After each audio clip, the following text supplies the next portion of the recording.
জামাই ষষ্ঠী সবার কেমন কাটলো? নিশ্চয়ই খুবই ভালো এই গরমের মধ্যে।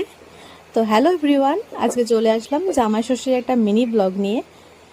আর সবাই গরমের মধ্যে কেমন আছো অবশ্যই সেটা জানিও।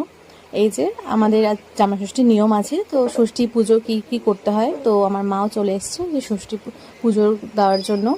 তো এই যে পুজো দেখো, ওটা কি সুন্দর একটা কি পাখার মধ্যে থেকে কী সব ফুল টুল দিয়ে বানিয়ে কী সব করতে হয়, আমি ঠিক অতটা জানি না রিচুয়ালসগুলো ভালো মতো।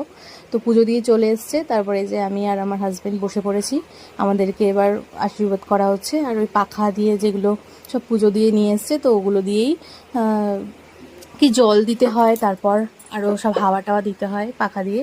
তো সেই যা যা নিয়ম থাকে সেইগুলোই মা করছিল। আর পাশ থেকে আমার ভাই তো হাসাচ্ছিলই, ও তো রয়েছে হাসানোর জন্য।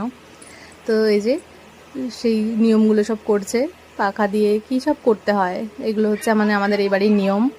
এই যে হাওয়া দিচ্ছে। আর যা গরম পড়েছিল, মানে ভীষণ গরম। এই জামাই ষষ্ঠীর এই গরমটা, যে গরমের মধ্যে যে কেন হলো জামাই ষষ্ঠী সেটাই বুঝে পায় না।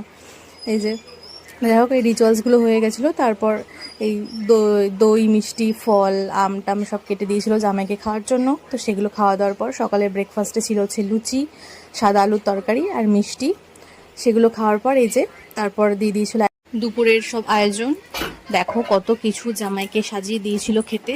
আজকে আমাদের বাড়িতে মানে 3জন জামাইকে একসাথে খেতে দিয়েছিল। একটা ছিল আমার দাদু, আর আরেকটা আমার আরেকটা দিদি, মানে মামার মেয়ে, যে এই মামির মেয়ে, এই দিদির মানে বর, আর আমার বর।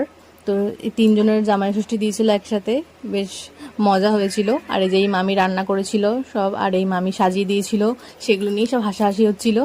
তো মেনুতে ছিল হচ্ছে 5 রকমের ভাজা, ডাল, তারপর চিংড়ি মাছের মালাইকারি, পাবদা মাছের ঝাল, পমফ্রেট মাছ সর্ষে দিয়ে, মাটন, পোলাও, দই মিষ্টি, চাটনি, পাঁপড়, অনেক কিছু ছিল। তো দারুণ মজা হলো সব। আর তোমরা সবাই কেমন জামাই ষষ্ঠী কাটালে অবশ্যই কিন্তু কমেন্ট করে জানিও। তো চলো আজকের জন্য টাটা।